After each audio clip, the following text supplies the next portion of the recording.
according to the calendar, is now as we do this live, as we're doing the live one, is it International Women's Day? Yes, as we are recording live, it is International Women's Day. Now, Zach, how long are you going to run the special? So Zach has got a special on the ranch cooking book here. It's Ranch Cooking. It Ain't Freaking Frittatas by Nancy Markle. And if you don't know who that is, you need to fix yourself. And beautiful book. It's all got full of color photographs, full color. This is the one and only full color book we've ever produced. Yeah. Food needs color. Yeah, that's right. Food cookbooks got to have color. Yeah.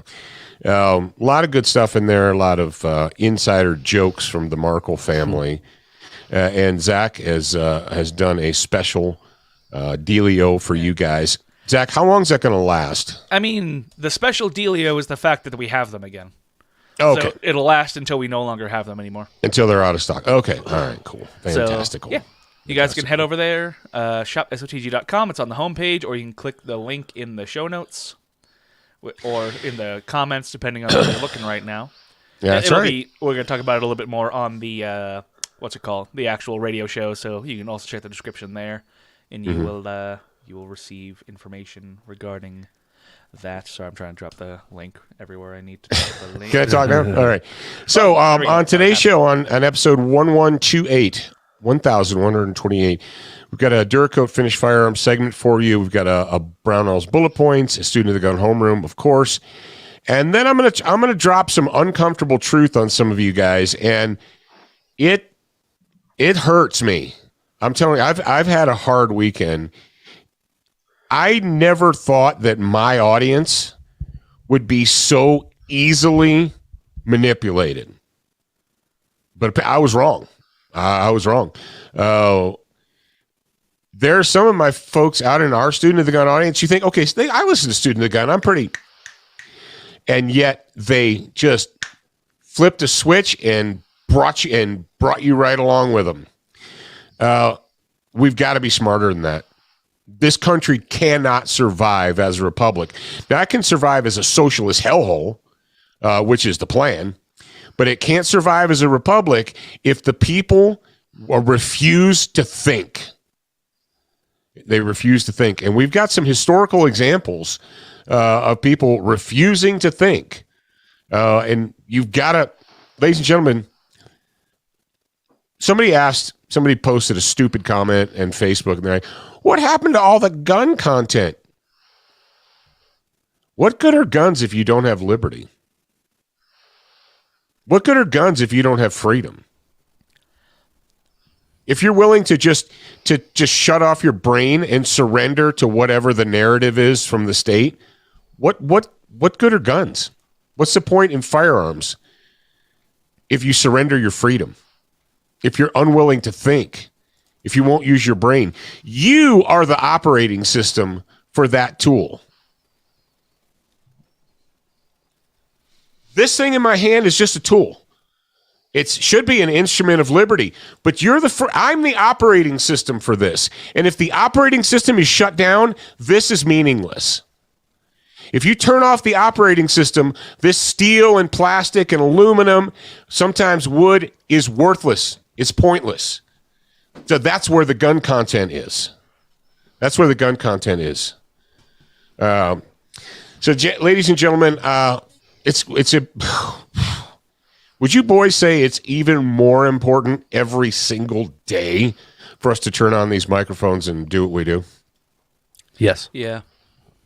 Things are getting rough out there. The normies are going to start. Prediction. Mm-hmm. I should stop making predictions because every time I do, I'm right. And I don't want to be right. But the normies are going to start feeling serious pain. Remember when we did a whole thing about actions have consequences? Mm-hmm. The consequences for people's actions are about to become really painful. But whatever.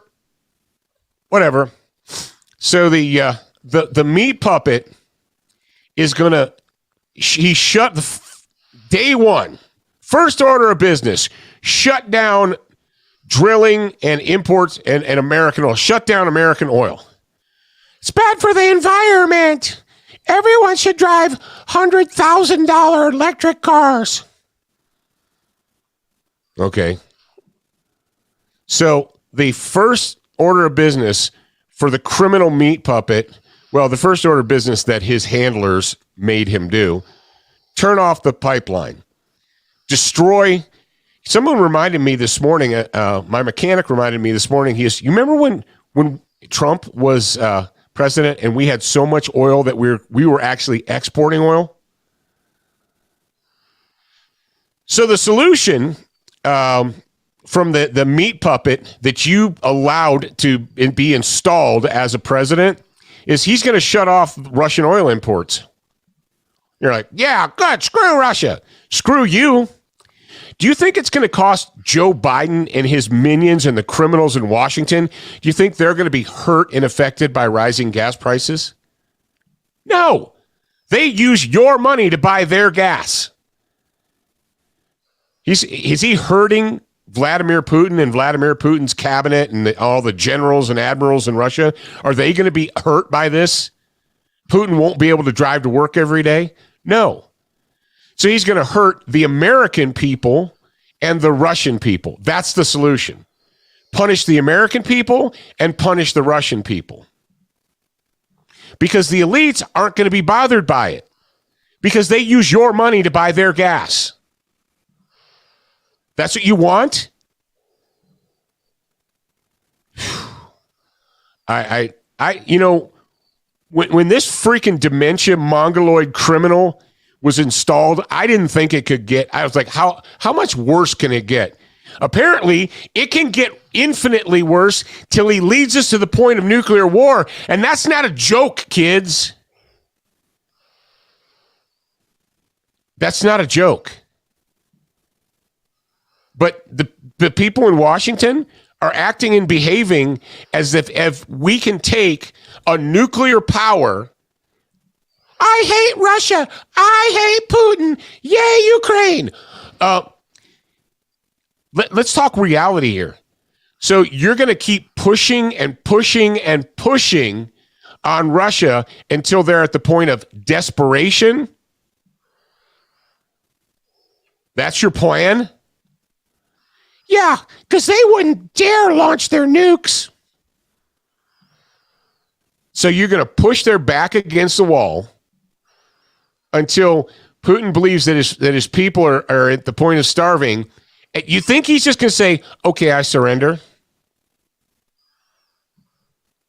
That's what he's going to do. He's going to say, okay, I surrender. You did it. You pushed me against the wall. Now I surrender. That's how world politics works, huh? Yeah. What steps should we take? Well, first of all, we shouldn't have allowed the Mongoloid to get into office. Second of all, if you listen to, did you listen to the video that we're going to share from 2016 from that University of Chicago professor? I didn't see this before just now. Okay.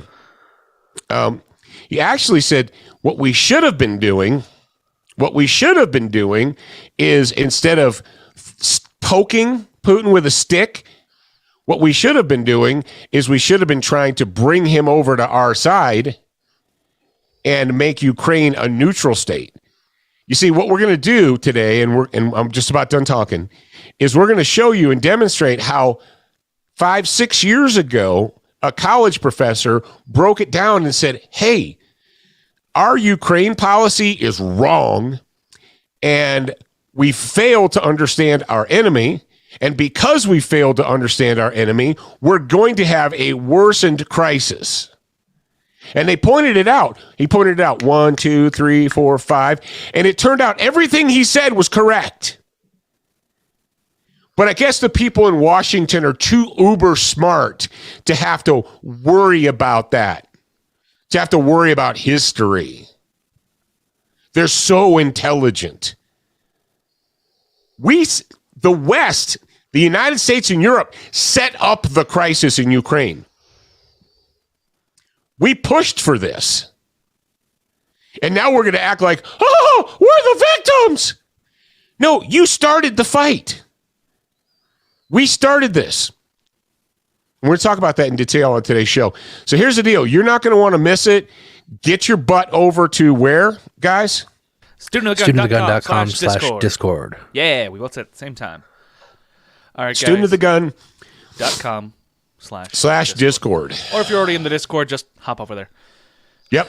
Yeah, James, we know. There you go. All right, so everybody. get on it, and we're going to be live for Discord in 30 seconds or so. Live in Discord also, I just noticed. Facebook has anniversary badges, so happy 5th anniversary, James. Apparently he's been following... being a student of the gun. Nice. Good job. He's been following our page for 5 years. All right, Awesome. James,